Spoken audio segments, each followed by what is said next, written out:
do you see happening, whether when we are talking about, being on the moon or exploring Mars or exploring Venus, what are the strategic, points that you think can be explored there? You mentioned about the space being a strategic front. Of course, this is nothing new. I think it has always been, because that space gives you a very, very vantage position with respect to communication, with respect to remote sensing, observation, and also, as you know, about the geospatial location, that is PNT services. And all three are very crucial with regard to intelligence gathering, etc. So space around Earth is something very interesting and continue to remain as a very important front. But then going beyond Earth, going to Moon, Mars, etc., its strategic intents are slowly emerging. It is not fully very evident or very clear at this moment. But then there are different schools of thoughts with respect to Moon, at least, how Moon will become very important in the as far as the global strategic alliance. What is your personal view on that?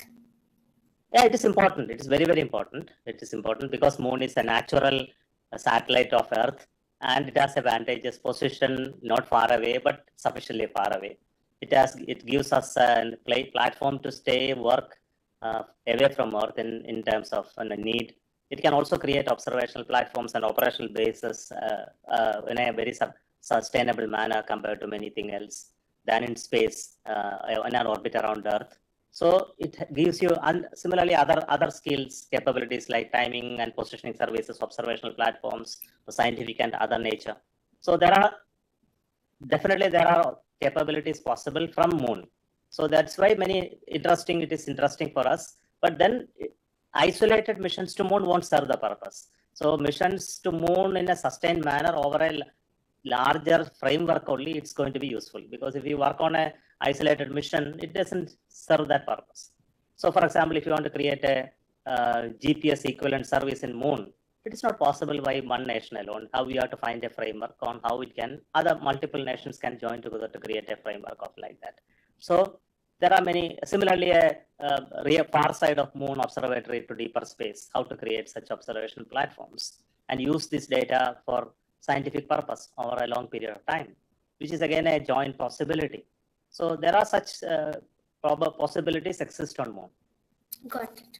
And also, that, I mean, if we are talking about, going on the Moon and exploring our natural satellite and things like that, what I think also naturally comes up is also the topic of space being the fourth frontier of defense, which is something that is increasingly being talked about all over the world, not just in India. You are also the secretary for the Department of Space, and ISRO, yes, it has its civilian uses, but of course, there's also a defense aspect to a lot of the work that you do. So from that point of view, I was wondering, how much or how is ISRO involved in boosting our own space defense capabilities? See, we are working on creating infrastructure, not a defense capability, really. In terms of space, that we know, when we have ability to launch satellites on our own from our land, it is a strategic capability. So anyone who wishes to launch a satellite from India can launch it, which is we don't have to wait for that capability. So that's definitely a strategic capability. Building a satellite on our own with certain capabilities, like maybe communication, observation capabilities, again a strategic capability. So and again, we are also having our own regional navigation system, which is NAVIC, based on IRN as a satellite constellation, which provides you an assured services in terms of the control services or public services. So which is again a strategic capability. So is there any ISRO's involvement in building India's, like, for example, ISR capabilities? No. Those type of things are dealt by the strategic team separately. That whereas we work on capability development, technology development. So that's our ISRO's goals are only limited to technological and infrastructure capability development, both in ground as well as in space. Got it. And a couple of years or some months ago, I think the last when we were talking, and maybe in some other platforms as well, you did mention just broadly that even our we're talking about ISR, we're talking about broadly about space defense. You said that, our spy satellite capabilities, India's spy satellite capabilities, for example, are not enough as it was at like maybe a year ago. Where are we at right now? Have you made any changes or strides in that? Is ISRO helping? And what is the update on that? It's not about spy satellite. It's even observational capability. For example, Right. Yes. India is a vast country. We have coastal lines of so much of kilometers of length. There must be something like 7,000, 6,000 or so kilometers in length. We have borders of equal length, and areas which require observations for very periodicity of observation. We call it revisit capability. Is also not very high.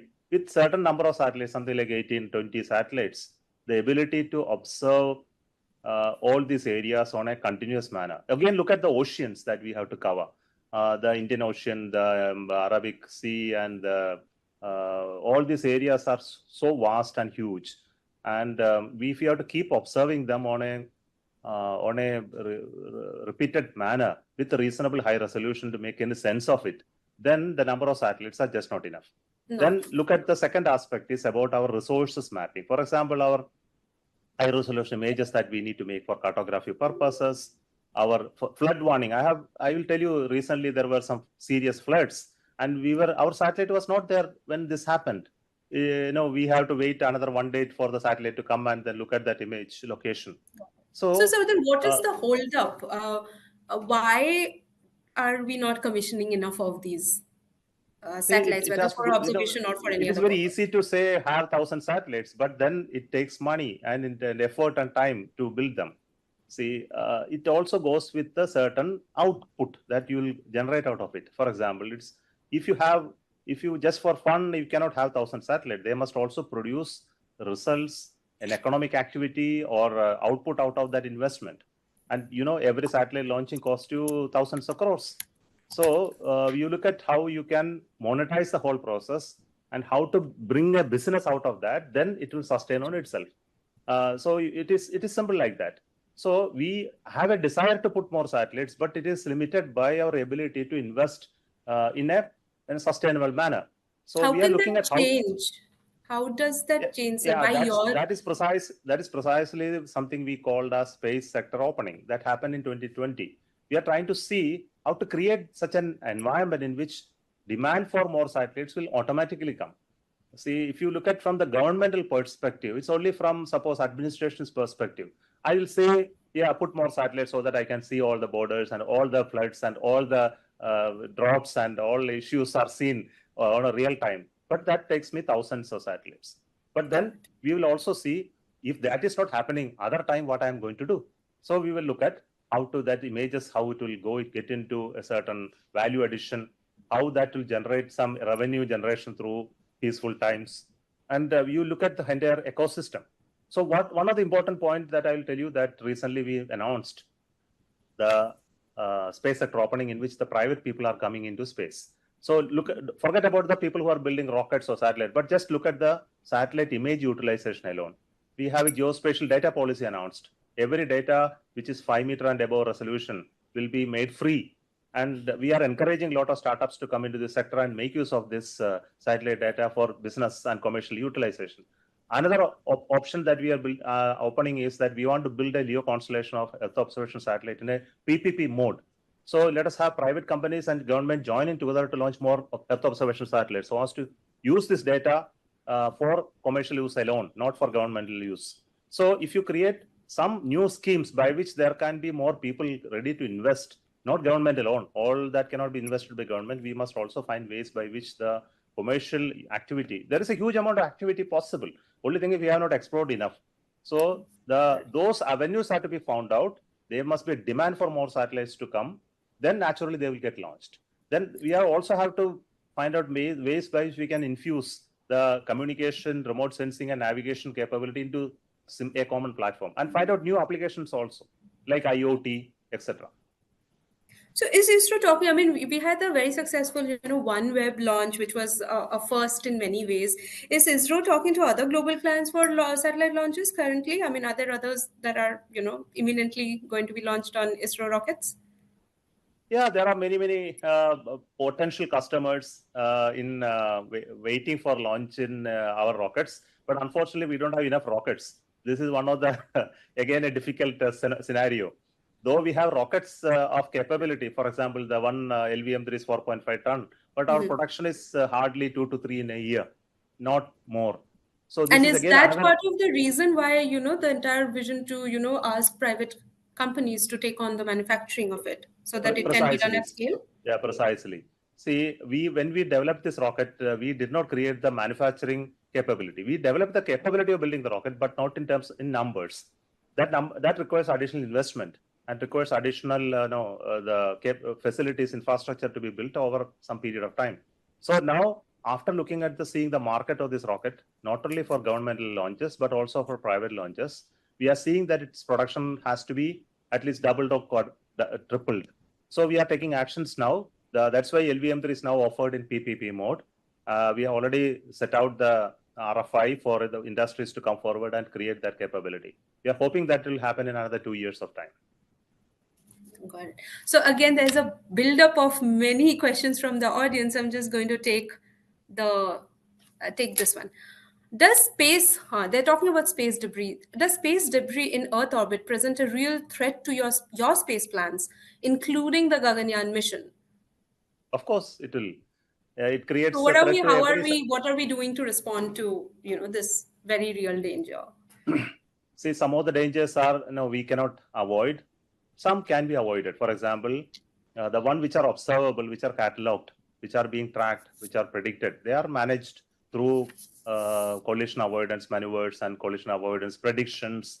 And then thus the threat to existing satellites and space stations or any human spaceflight objects can be managed. But there could be debris which are not observable, something below 10 centimeter in size could always pose a danger. But these dangers are in statistical numbers. For example, 1 in 1 lakh, 1 in 10 lakhs, or 10 thousands. So these are possibilities and probabilities. But then while we're taking missions like human spaceflight mission, we always operate in some more safer zones where the debris population is likely to be lower and possibility of them coming and hitting is lower. So this is one of the measures that we take. And second is aspect is that we are, as a responsible nation and agency, we should not create debris. So we should contribute not to create additional debris.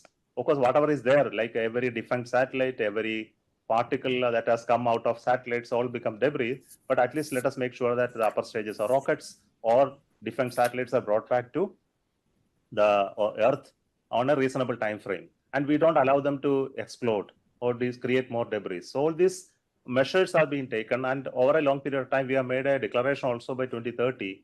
We will ensure that we don't litter space at all from whatever activity happening in India. So you're also talking about, I wanted to take the audience question, but want to jump back to what we were discussing before that about, there's so much demand and we are not being able to, meet the demand in terms of launch capability. And that there are a lot of, potential clients are, talking to ISRO or, waiting for, to get launched with ISRO. Could you give us any sense of, which countries or what kind of companies or who are these clients or who could be these potential clients? No, there are satellites from all nations that you can imagine that they have capability to build satellites. All of them are there. So I don't have to name anyone.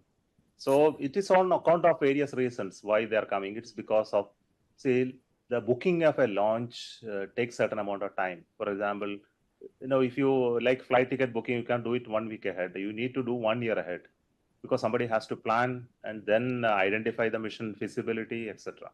And slots on SpaceX are also almost always sold out, is what I keep hearing. Yeah. So there is a question of availability everywhere, and also the slots, and then matching with the missions of that particular launcher and launch facility. So this depends on varieties of factors. And some of them, for example, some of the constellation launches which are going to come up in the future, they need thousands of satellites to be launched in very short window. Because, if you have to build something like a constellation, as you see here, the Starlink or the OneWeb, they have built these constellations over 2 years of time. So now nobody can wait 2 years to start to build 2 years. There is no revenue generation. And at the end of the second 2 year only, the constellation starts operating and start generating revenue. But if they do this constellation build, it takes place in just 6 months. That overheads are brought down substantially. But then if you want to do launch in 6 months, you need hundreds of launches to happen in 6 months. So where to source all of them? So in such scenarios, we need to source rockets all across all capabilities. So then such a case comes for us also. We also become part of the global launch possibilities. No, we will launch along with other launch providers. There is no competition in this case. It is simply the availability. But isn't there wouldn't launch costs become a deciding factor soon, since, like you said, like almost every other company now wants to put a satellite up because that is the end use at the end of the day? Yeah, it will definitely become, because launch cost reduction is an important agenda for every launch provider. How is India positioned in that? I mean, do we naturally have an edge? Because, we have already talked, and everyone talks about how ISRO can be frugal and yet so successful. Does that give us a Now, the natural edge? launch cost contains various elements. No, launch cost contains the overheads of the development cost. How much money you have pumped in to develop the rocket, then the cost of the unit cost of the rocket, plus the subsidies that the governments which are operating or the agencies which are operating provides to ensure you certain market share, or the profit that the company want to take, either of them. So these costs are dictated by these factors. You can underquote it, you can overprice it also.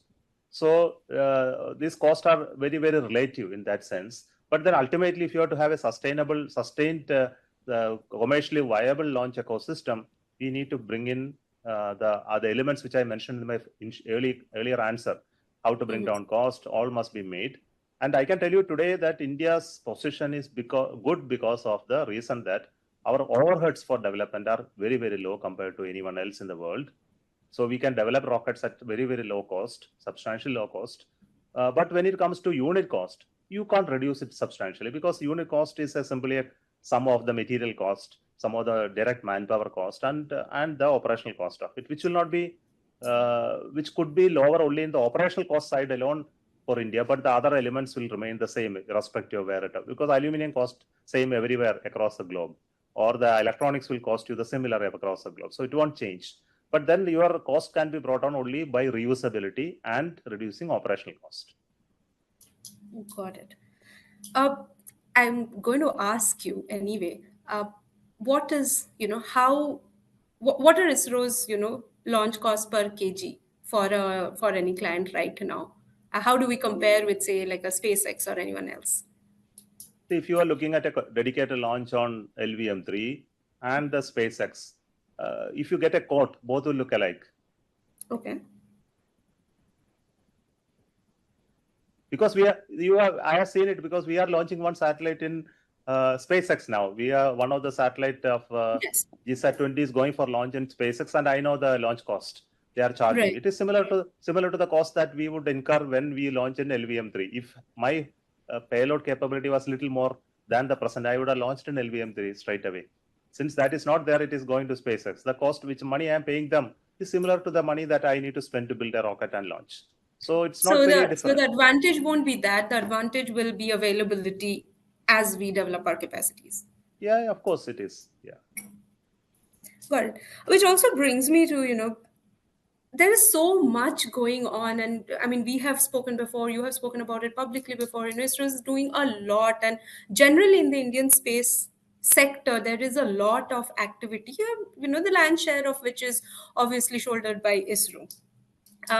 How do you, what sort of overall investments are you looking at in terms of, ISRO's budget for the next financial year? Do you think it is time to, up our R&D budget, or what are your thoughts around that? The budget as you know, every budget of any agency contains many elements. One, of course, is our as an organization, how to sustain it, that creating certain capability and maintaining it, the knowledge, etc. It needs some money. Second element is that we need to take up new R&D work over a period of time to develop new capabilities. That requires the second element of the budget.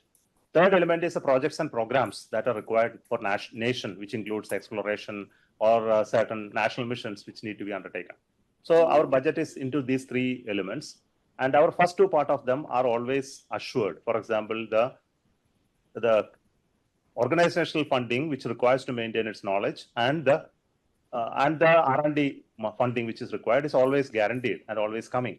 And the last many years you would have seen that it's always there. But then we are now asking for new programs. So as you mentioned, that new programs like the continued missions of human space flight, going to moon again, building space station, creating the capability to ultimately land human on the moon. All these are new programs and which will have to be done in next 20-25 years of time. So the whole of long-term plan, we are now factored into various periods, and the funding will have to be provided by to ISRO for enabling this. Meantime, while we do it, we will also look into the commercial side of it. Some of this capability development is again going into creating capability of building new satellites, new launch vehicle, commercial exploitation, utilization, etc. So some part of the money will come through that channel. Some part of the money will come through the government funding. So, of course, your answer to your question is the overall government funding in ISRO will increase in the coming days. By how much can you share? It could be something like additional some 20 to 30%. See, we can't increase drastically. 20 to 30% annually? No, 20 to 30% of the current funding has to increase in the coming days. Not every year it will increase that much. At least that jump has to happen over a long period of time. That seems fair. We are almost at the close of our time. I will quickly ask one more question from the audience, and this is interesting. If you could personally embark on any of ISRO's upcoming missions, which one would you choose and why? Personally, I didn't get the question. If you could personally go on one of ISRO's missions, which one would you choose to go on and why? I will try to go to the moon mission, going to moon, but then I have to wait till 2040 for it. But I don't know, I will be eligible to travel, but I am not young enough to travel. But then at this moment, I can be a tourist because that should be the one which they will allow me to travel. On no other missions, I may be fit to travel. And is the Gaganyaan crew model currently designed for 2 crew members, and will it be later upgraded for more? Yeah, we have a plan to do that. It started by 3 crew module. Then we found that it is slightly, exceeding its mass limit, etc. for as far as the rocket is concerned. So right now it is being worked with 2 crew capability. And the next version of it with the 3 crew and increased volume is under design. So with this first phase of the development completed, we will be expanding the current crew module to 3 crew capability. And ultimately that may be even bigger when NGLV comes, our new rocket comes. So we are looking at a still bigger version capable of transporting crew and long duration stay. So there is a plan to expand that capability, not to stick to what the currently being designed. Is there a timeline in your mind when you're planning these phased expansions too? Yeah, of course it is there. It is a part of our vision idea framework that we are presenting to our government. Could you share that with us? That I cannot, because these are some of those data that is confidential as far as the current state of it is concerned, unless it is announced. All right. Thank you, Dr. Somanath. To close, I'm going to take 30 seconds in which I'll ask you some rapid fire questions for which you can't take too much time to think. You will just have to answer quickly. So are you ready? Yeah, please, let me try. Yes. All right. So Star Wars or Star Trek? Star Trek. Moon or Mars? Of course, Mars. Tea or coffee? Coffee, yes. Rockets or satellites? I'm a rocket person, yes. Astronomy or astrophysics? I like astronomy. Astronomy. And books or movies? Definitely books. Thank you. That is it. That brings us to the end of this Reuters Newsmaker. Thank you so much, Dr. Somanath, for joining us. This has been extremely, extremely insightful. Thanks so much. Thank you so much. Thank you. All right. Bye.